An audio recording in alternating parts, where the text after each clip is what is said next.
Hi everyone, welcome back to the channel, and hi if you're new here, I am Jade, and today I thought I'd talk about my most anticipated releases for the remainder of 2025. This might seem like a really random time to post this because I know most people do this sort of like midway through the year, so sort of like end of June kind of time, but the reason you're getting this now is when I did my like mid-year freakout tag, I struggled with the question about what my most anticipated release was for the rest of the year. And I was like, do I even know what's coming out? So I thought, you know what? I should research this. I should come up with some decisions. But obviously, it's taken me a bit of time. I didn't want to rush through and just pick anything. So I thought I would share with you my top 10 books that I'm looking forward to that are going to be released by the end of this year. As I mentioned in my Freakout tag video, I am so sad that we have had the second part of When the Moon Hatched, which I think is called The Ballad of Fallen Dragons, that has been delayed. I mean, I'm not angry at the author or anything like that. I want it to be as good as it's going to be, the book. So I'm glad she's taking the time she needs. But I will say that was probably the book I was most excited for this whole entire year. So I was like, what else am I excited for? Like, let's find out. So I thought I would go through them in the order they release, and you can see if you're looking forward to the same books that I am. So the first book that I'm actually really intrigued by, I actually have the ARC copy, but I haven't read it yet. That is The Girl in the Green Dress by Mariah Fredericks. And honestly, like the plot of this just sounds like my kind of thing. I think I have mentioned this in a video somewhere. Maybe it was just in a group I'm in, like talking about books, but I know I've mentioned this book a few times to people, and I applied for this arc because it just seemed like the best thing, and I was so excited that I got chosen to read it. So I am going to be reading this like really soon. It's actually the next book that I'm going to move on to after the one I'm on. So by the time you've watched this, I've probably read this, and if you head over to my Instagram, you can probably see what I thought of it, because obviously I leave reviews to help with authors' arcs, etc. But yeah, so on the 2nd of September, this will get released, and I'll read you the blurb so you know what it's about. New York, 1920. Zelda Fitzgerald is bored. Although she's newly married to the hottest writer in America and one half of the literary scene's it couple, Zelda is at loose ends while Scott works on his next novel, The Beautiful and Damned. Meanwhile, Atlanta journalist Morris Markey has arrived in New York and is lost in every way possible. Recently returned from the war and without connections, he hovers at the edge of the city's revels, unable to hear the secrets that might give him his first big story. When notorious man about town Joseph Elwell is found shot through the head in his swanky townhouse, the two Southerners realize that they are both among the last to see him alive. Markey has his story. Zelda has her next adventure. As they investigate which of Elwell's many lovers, or possibly an enraged husband, would have wanted the dapper society man dead, Zelda sweeps Markey into her New York, the heady, gaudy jazz age of excess and abandon, as the lost generation takes its first giddy steps into a decade-long spree. Everyone has come to do something, the more scandalous the better. Zelda is hungry for love and sensation, Markey desperate for success and recognition. As they each follow these ultimately dangerous desires, the pair close in on what really happened that night and hunt for the elusive girl in the green dress who may hold the truth.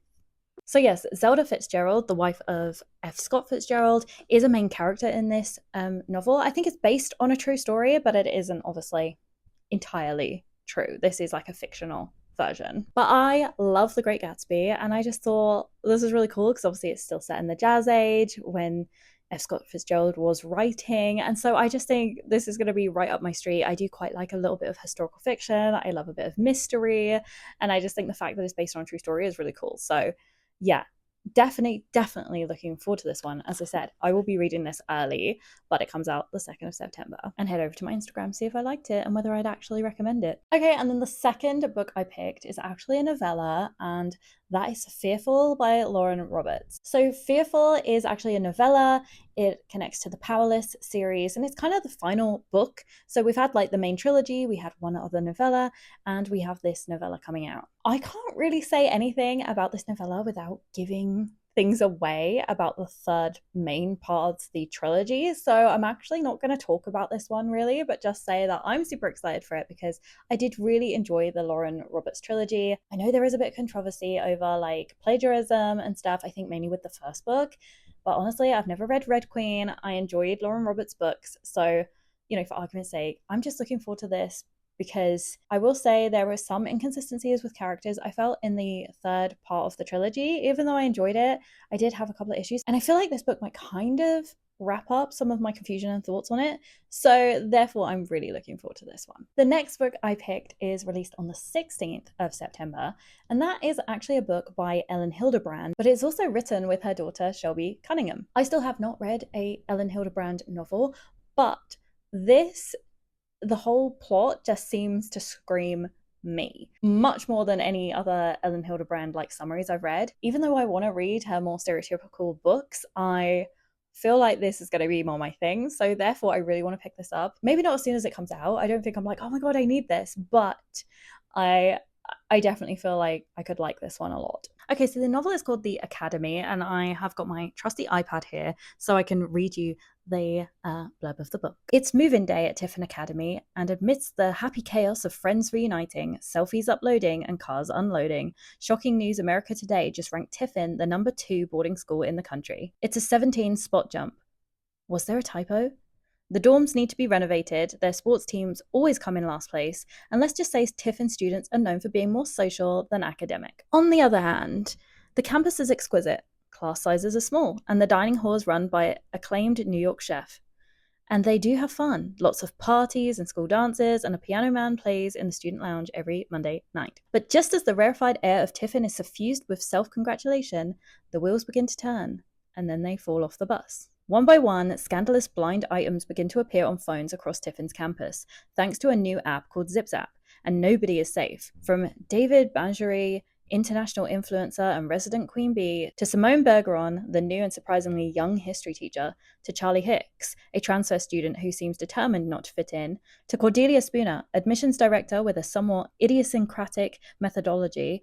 Everyone has something to hide. As if high school wasn't dramatic enough, as the year unfolds, bonds are forged and broken, secrets shared and exposed, and the lives of Tiffin's students and staff are changed forever. The Academy is Elin Hilderbrand's fresh, buzzy take on boarding school life and a thrilling new direction from one of America's most satisfying and popular storytellers. So yeah, this just really intrigues me because it seems to have like a little bit of an air of mystery around it. It's actually listed as like drama, romance, I think, as the sort of genres on Goodreads. I guess we will see, because it doesn't really lead me to think too much about that. I mean, drama, obviously. Romance, I don't know, based on the blurb. But I generally love stuff set in like boarding schools and that kind of thing. I quite like, those sort of academia style books. Obviously, this isn't like dark academia. I don't think this is like fantasy either, but I just think that would be really cool. And, I was a huge fan of like Centurions movies when I was young, things like that. So yeah, I just think this is right up my street. And yeah, this comes out on the 16th. Then the next book I'm going to mention is another novella, and it is another continuation of a series. So again, not one I can talk about much, but it is Adalyn Grace's Holly. So if you've been watching my videos, you will know I've been working my way through the Belladonna series. I've read the first 2 books. I have the final one to go, which I really want to read soon. So this novella, called Holly, comes out on the 30th of September, but it is a holiday novella. I mean, the name Holly kind of gives that away. So it is a Christmas set novella. I haven't looked too much into what's going to happen in it because obviously I've still got the 3rd book to read in the main trilogy, but I am really looking forward to this because I have adored the first 2 books of the series, so I need to read the 3rd one so that I can be ready for this holiday novella. Obviously it comes out on the 30th of September, but I'm not exactly rushed to get it because I probably will read it near Christmas. It just feels more fitting, but yeah, one I'm definitely excited for. So for number 5 out of 10 books that I'm looking forward to for this year, we now move into October, and this will be released on October 7th. And this book is called The Second Chance Cinema by Thea Weiss. So I actually got a chance to apply for the ARC for this one. Sadly, I have not got it, but it just seemed like my kind of story. I liked the premise of it and it just sounded really intriguing. So let me get the blurb up and read it to you. At the end of a fog-covered alley glitters a glamorous cinema. It's nearly impossible to find. When Ellie and her fiancé Drake stumble upon it during a late-night walk, they're shocked to discover what's playing inside the red velvet, their formative memories. Drake fears what the cinema might reveal, but eventually gives in when Ellie insists they return for more viewings. She's haunted by a night from her past that she doesn't fully remember. This is her opportunity to piece the story back together, but as the memories displayed on the screen inch closer to the present, they realise they're both keeping secrets from each other. With their wedding on the horizon, Ellie and Drake must decide if their past changes their plans for the future together. Filled with warmth, hope, and a dash of magic, The Second Chance Cinema is both an enchanting escape and thought-provoking examination of how our memories shape who we are. So it sounds quite whimsical, but also, like it says, very thought-provoking. It kind of reminds me, of the Midnight Library and how if we made a different choice, how things could change. But this is about how our past affect our current selves, which I think is a really interesting concept. I like the way it's done with this kind of magical realism of, going to a cinema and having your past displayed on the screen. I don't know. I just think it's a really cool concept. So yeah, personally one that I will definitely be looking to get at some point. As I said, released 7th of October. So the next book that I'm going to talk about is another release for the 7th of October by a very big author, and it is the new Frieda McFadden novel. So Frieda McFadden is releasing a novel called The Intruder.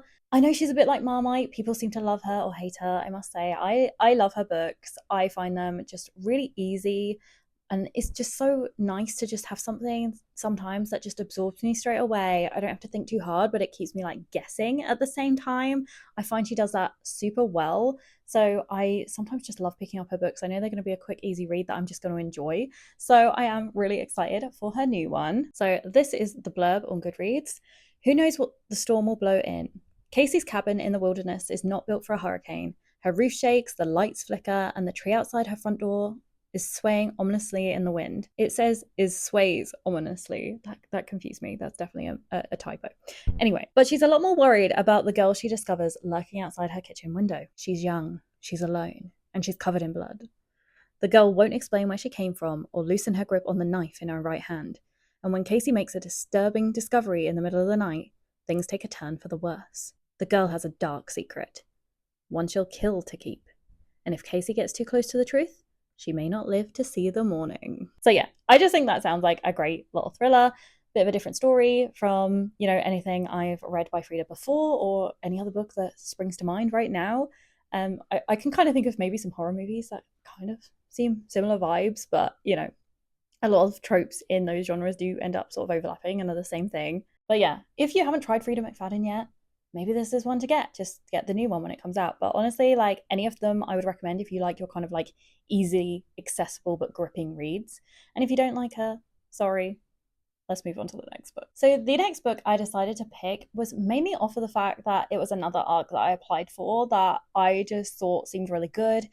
The reviews so far on Goodreads are positive. I haven't read too many because I don't want spoilers, but just looking at the numbers, it looks like it's doing pretty good, and it just sounds right up my street. It's a good fantasy, right? So the reason I put this on my list was it was an arc I applied for. Unfortunately, I didn't get it, but it just sounds like my kind of thing, and it is a dystopian romance set in the future, and I think it's going to be part of a trilogy. So let me read you the synopsis. In the far future, one young woman finds herself torn between two loves and two sides of a rebellion boiling under the surface, in the first novel of a sweeping dystopian romance trilogy. Centuries after a catastrophic world war nearly decimated the human population, a city arose from the ashes, ruled by an elusive and technologically advanced group called the Ilum. I think it's pronounced Ilum. At 27, Elin lives in limbo, wasting away her days in a job sorting ancient human art for destruction and waiting to be selected as a mate for a procreation contract. Where others look forward to being chosen, Elin has never felt like she fit into a society where a person's worth is determined by constantly monitored genes, health, and the ability to procreate. She struggled to keep her discomfort secret, but when she's finally chosen, her mate is revealed to be a member of the Ilum named Colin, a man who seems to be harboring secrets of his own. It is the first time an Ilum has taken a mate in decades, leaving Elin and others baffled as to why she was chosen. Soon she is swept into the dangerous game of courting, filled with ball gowns, lavish dinners, and watchful eyes, where one wrong move can mean elimination. While parts of this elite lifestyle are unexpectedly appealing, the more embroiled she becomes, the more she sees its dark underbelly, and a rebellion rising in secret. Colin is confusing, both cold and protective, and worse, she finds herself drawn to the very last person she should be falling for, Hal, one of the resistance leaders. As she draws closer to both Colin and Hal, the Ilum exercise their power in increasingly brutal ways, forcing Elin to question everything. Most of all, whether she'll have to give up her heart and even her life to stop them. So yeah, hopefully you can see why I was really intrigued and applied it for the arc of this book. It just sounds great to me. Like, it just sounds like my kind of story. And I will say, I'm actually a beta reader for a book that's a long way off. And there's actually a little bit of a similarity here, I feel, like with the topic. Obviously, neither have copied each other, but I'm loving the one that I am a beta reader for. And yeah, like, I don't feel like this is going to be really similar, but it definitely has a little bit of an overlap of topic. And I just feel like as I love the other one, hopefully I will love this one. So yeah, as I said, October 14th. Okay, so my next pick, my 8th pick, that takes us into November. And it is another one that I do actually have in my possession that I applied for the ARC for and actually got given. The reason I haven't read it yet, even though I'm really excited to, is A, it's not a summary type book, so I have been vibing with those more, and B, I try to read them a little closer to release so that my reviews and stuff stay prevalent and in people's minds when the book's release. I feel that's more useful to the author. You know, I'm sure any sort of hype before release is good, but I tend to try and do it within, like, probably the month before. So honestly, this comes out in November. I will probably read it in October. I might end up doing it in September, but probably October. But anyway, as you may have seen from the front cover, it is called Where There's Room for Us by Hayley, Kiyoko, and I just love the sound and the premise of this. Let me read it to you. When her brother unexpectedly inherits an English estate, the outspoken and infamously daring poet Ivy swaps her lively New York life for the prim and proper world of high society and quickly faces the challenges of its revered traditions, especially once she meets the most sought-after debutante of the courting season, Freya Talon. Freya's life has always been mapped out for her. Marry a wealthy lord, produce heirs, and protect the family's noble status. But when she unexpectedly takes her sister's place on a date with Ivy, everything changes. For the first time, she feels the kind of spark she's always dreamed of. As Ivy and Freya's connection deepens, both are caught between desire and duty. How much are they willing to risk being true to themselves and to each other? So yeah, set in the 1880s, Victorian England. I love my historical fiction when it's set in that kind of like high society realm. You know, I'm a huge Pride and Prejudice adorer, and I feel like a lot of my love comes from there. I like a lot of books, especially set in the Regency era, but I mean, this is Victorian, but I think I still love those kind of books. For example, The Paradise by Emily Zola is a favorite book of mine. So I feel like those vibes are great, but what I love is sort of like the struggle with, you know, sexuality and stuff that's going to come into play here. And I often like to see these kind of, I guess, what we call more modern norms, like explored in the past and maybe what it would have been like. I always find that really intriguing because we're obviously such more an accepting society now. Obviously there's still issues, whatever, you know, but obviously back in the day it was a lot worse. So I get really intrigued reading those kind of things, and I just feel this one is such a awesome premise, and yeah, really excited to read this. So yeah, November 4th. Okay, number 9 is Brimstone by Callie Hart. That is the book I chose in my freak out tag video because it was the first book that came to mind that I knew was coming out this year that I am super excited for. If you've seen my plot hole video on Quicksilver, you might be like, seriously, are you actually excited? Because you seem to be criticizing the book. I was not completely criticizing it. Absolutely adored the general plot. Absolutely adored the characters. Was completely absorbed in the book. But the plot holes just got to me a little bit, okay? That's actually one of the reasons I'm so excited for Brimstone. And that's because Quicksilver was released as an indie book. It did not have a publisher originally, and I don't think the publisher really did much to like check or change the book. So I'm hoping that there's like less mistakes in the next one and that I can read it and just let myself be absorbed without like completely overthinking everything, because I do think the story is amazing and I'm really excited to see where it goes. However, again, this is a book that's in a series, so I can't really talk about the plot. I don't want to read the synopsis in case people haven't read Quicksilver and it spoils anything and you're still waiting to read that. So yeah, I'm sure if you've read Quicksilver, you're also excited for this one. And if you haven't read Quicksilver and you're intrigued, go read the synopsis for that and see. Yeah, I do think the story's great. Just don't overthink those plot holes because it will drive you crazy. And Brimstone comes out on the 18th of November. And the final book in my top 10 anticipated releases for the rest of this year is a book called The Library of Fates by Margot Harrison. This one I just came across in a list of things that were due to be released, and the plot premise just grabbed me straight away. So let me read you the synopsis. When its librarian keeper mysteriously dies, two former classmates must race to locate a rare book from their college years that can foretell your future if you confess a secret from your past. But someone is intent on protecting what's hidden inside. It can write the story of your future and hide the secrets of your past. The Library of Fates was designed to show you who you are and who you could become. Its rarest book, The Book of Dark Nights, holds a when you write an intimate confession on its pages, you'll receive a prediction for your future, penned in your own handwriting. For Eleanor, whose childhood was defined by a senseless tragedy, the library offers a world where everything makes sense. She spent most of her life there as an apprentice to the brilliant librarian, showing other people how to find the meaning of their lives in stories. But when her mentor dies in a freak accident and the Book of Dark Nights goes missing, along with the secrets written inside, Eleanor is pulled out of the library and into a quest to locate it with the librarian's estranged son, Daniel, who Eleanor once loved. Together, as they hunt down clues from Harvard to Paris, Eleanor and Daniel grow closer again, regaining each other's trust. But little do they know that they're entangled in a much larger web. Someone else wants the book, and they'll go to dark lengths to get it. So this is actually listed as a fantasy mystery thriller with magical realism. And I don't know, I love the idea of this book. It's a book about a book in a library, which I often like.